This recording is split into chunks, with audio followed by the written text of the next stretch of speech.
इस दुनिया में कई बार ऐसा वक्त आया है जब लगा है कि कुछ भी नहीं बचेगा। सुनामियाँ, भूकंप, ज्वालामुखी जैसे कई नेचुरल डिजास्टर्स, जहां लगा कि बस अब सब कुछ खत्म। इतिहास की ऐसी लड़ाइयाँ जो युद्ध मैदान में अंतिम व्यक्ति तक लड़ी गई। और सबसे महत्वपूर्ण तो द्वितीय विश्व युद्ध।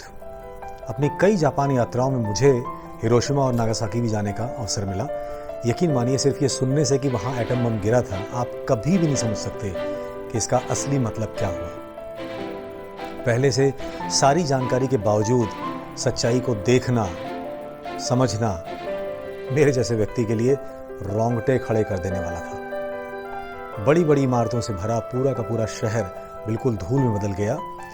लाखों मरे, ये कहना ठीक नहीं होगा, बल्कि वो उस बम की वजह से धुएं में बदल गए, जलकर धूल हो गए।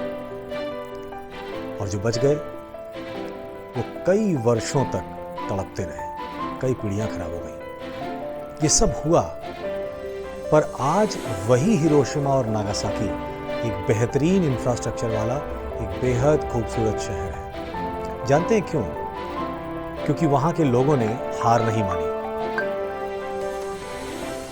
वहां के लोगों ने हार नहीं मानी। उन्होंने शहर भी फिर से वहीं बनाया जहां वो पहले था। एक कहानी सुनाता हूं और फिर बताता हूं कि ऐसी बातों और ऐसी कहानी की जरूरत आज मुझे क्यों पड़ी। एक राज्य के राजा को पता चला कि उसका पड़ोसी दुश्मन राज्य जो काफी ताकतवर था, वो आक्रमण करने वाला है। राजा ये सुनकर काफी परेशान हो गया। क्यों? क्योंकि अभी कुछ ही समय पहले उसने कहीं एक और लड़ाई लड़ी थी, इसमें उसके मुख्य सेनापति की मृत्यु हो गई थी और बहुत सारे सैनिक भी उसके मारे गए थे। और बिना एक काबिल सेनापति के किसी भी युद्ध को जीतना लगभग असंभव था पहले की लड़ाइयों में। राजा को परेशान देखकर उनके प्रमुख पुजारी, जिनको थोड़ा बहुत युद्ध कला का ज्ञान था, उन्होंने खुद को सेनापति बनाने के लिए कहा राजा से। राजा के पास अब और कोई विकल्प तो था नहीं, तो उन्होंने पुजारी को ही उठा करके सेनापति बना दिया, जैसा कि वो चाहते थे। सेनापति ने सलाह दी राजा को कि राजन, इससे पहले कि दुश्मन हम पर आक्रमण करे, हमें ही उस पर आगे बढ़कर आक्रमण कर देना चाहिए। वो अभी पूरी तरह से तैयार नहीं होगा और हमें इस बात का फायदा मिलेगा। राजा मान गए, पर सैनिकों का मनोबल पूरी तरह से गिरा हुआ था। एक तो पिछले युद्ध में कई साथियों और सेनापति को खोने का दुख, और ऊपर से खुद को कहीं मजबूत शत्रु के साथ युद्ध करने के लिए तैयार करना। खैर, अगले दिन वो सारे के सारे युद्ध के लिए निकल पड़े, जैसा कि राजा की आज्ञा थी। शाम होने से ठीक पहले उन्होंने एक पहाड़ी के नीचे अपना डेरा डाला। पुजारी यानी सेनापति ने सैनिकों के अत्यंत गिरे हुए मनोबल को देखा और कहा कि इस पहाड़ी पर एक सिद्ध मंदिर है। वो वहां ईश्वर से पूछने जा रहे हैं कि हम युद्ध में जीतेंगे या नहीं। सैनिकों ने कहा कि अरे, ये कैसे संभव है? तो पुजारी यानी सेनापति ने बताया कि उन्होंने अपना सारा जीवन दैवीय शक्तियों से बातें करने में गुजारी है, और इस पहाड़ी पर भी कई बार वो आए हैं। और ये कह के पुजारी इस पहाड़ी पर चले गए मंदिर में। थोड़ी देर बाद वो नीचे आए तो सैनिकों ने पूछा कि क्या बात हुई।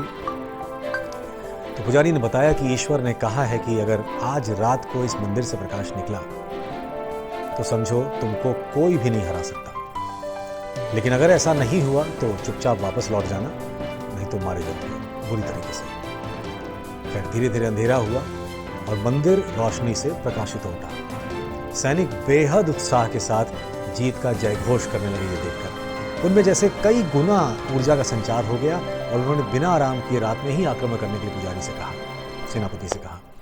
पूरी सेना तैयार हो गई और आक्रमण कर दिया। संख्या में कम होने के बावजूद पूरी सेना ने बेहद पराक्रम दिखाया और कई दिनों के युद्ध के बाद अंततः वो विजयी हुए। वापस लौटने पर बेहद प्रसन्न राजा ने पुजारी से इस चमत्कार के बारे में पूछा। तब पुजारी ने बताया कि राजन, कोई चमत्कार नहीं हुआ।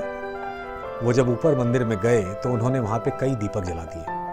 क्योंकि इस वक्त रोशनी थी, इसलिए इस बात का पता नहीं चला, लेकिन जैसे ही अंधेरा हुआ मंदिर में रोशनी दिखने लगी। और उस रोशनी की वजह से मेरे सैनिकों के मन में जीत सुनिश्चित हो गई और अपने दिमाग में उन्होंने लड़ने से पहले ही इस युद्ध को जीत लिया। और इस मानसिक घटना के कारण ही और मानसिक स्पष्टता के कारण ही हमारी जीत संभव हुई है।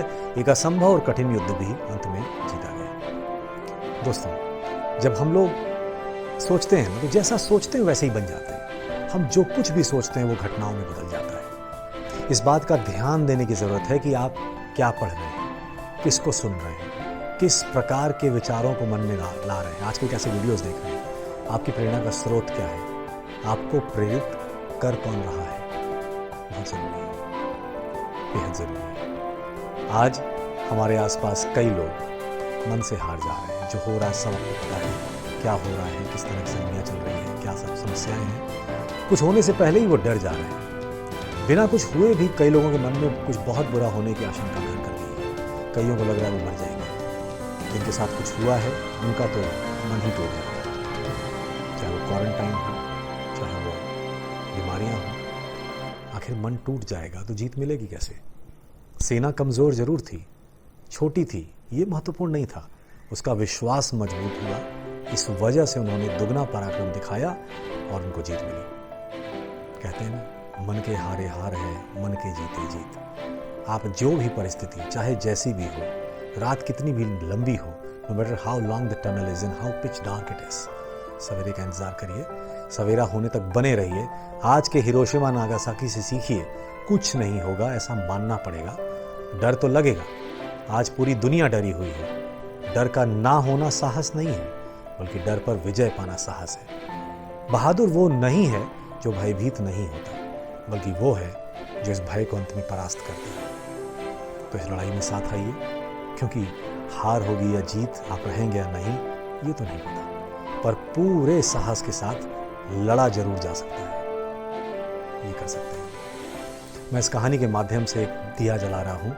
कहानी जानने के बावजूद इसकी रोशनी पर यकीन ज़रूर करिएगा। आप अपने आसपास ऐसे लोगों जो क्वारंटाइन हैं, पीड़ित हैं, प्रताड़ित हैं, मृत्यु की आशंका से डरे हुए हैं, डिप्रेस्ड हैं, उनकी मदद कर सकते हैं। इस कहानी को उन तक शेयर कीजिए और यकीन कीजिए, जीत आपकी ही होगी।